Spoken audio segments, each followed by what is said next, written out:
রাজস্থান থেকে খুন করে নানা রাজ্য ঘুরে চলে এসেছিল কলকাতায়। 4 জনের মধ্যে থেকে 3 জনকে তো গ্রেপ্তার করা সম্ভব হয়েছিল, একজন ছিল ফেরার। তাকে পাওয়া গেছে ইন্দোর থেকে।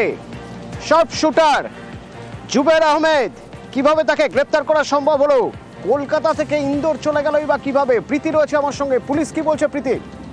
দেখো, এখনো পর্যন্ত যে খবর, যে গতকাল যে খবর একেবারে খবরের শিরোনামে ছিল, তা হচ্ছে 4 জন শার্পশুটার তারা রাজস্থানে একজন ব্যবসায়ীকে খুন করে তারা কলকাতায় চলে আসে এবং কলকাতায় এক আবাসন থেকে 3 জনকে গ্রেফতার করা সম্ভব হয়েছিল। গণপত গুর্জার, মহেশ গুর্জার এবং ধর্মেন্দ্র গুর্জার। তবে জুবের আহমেদ বলে আরেকজন ছিল, সে কিন্তু পলাতক ছিল।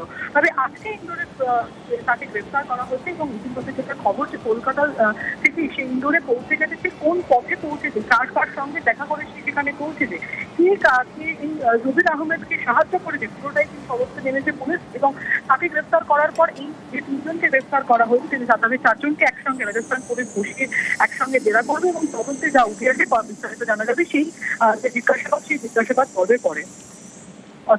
কিন্তু প্রীতি, শনিবার আর পরশুদিন রাতে, আর তারপর আজ ধরা পড়লো ইন্দোর থেকে। পরশুদিন রাতে পাওয়া গিয়েছিল পূর্বাচলে। এইটুকু সময়ের মধ্যে থেকে ইন্দোর কিভাবে পৌঁছে গেল, পুলিশ কিছু জানতে পারছে?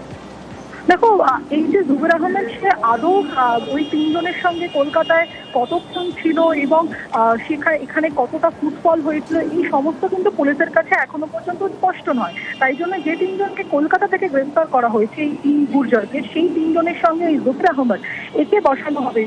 যা পুলিশ সূত্রে খবর, রাজস্থান পুলিশ এই 4 জনকে একসঙ্গে বসিয়ে পুরো বিষয়টা জানবে হবে থেকে ঠিক কোন রুটে, কোন পথ ব্যবহার করে কলকাতায় আদৌ সে এসেছিল কিনা, কতক্ষণ আসলে কতক্ষণ ছিল এবং সেখান থেকে কোন পথে পালিয়ে গিয়েছিল, সেই পালানোতে অন্য কেউ সাহায্য করেছে কিনা, পুরোটাই কিন্তু এখন তদন্ত সাপেক্ষ এবং জিজ্ঞাসাবাদ পর্বের পরেই এই পুরো বিষয়টা স্পষ্ট হবে।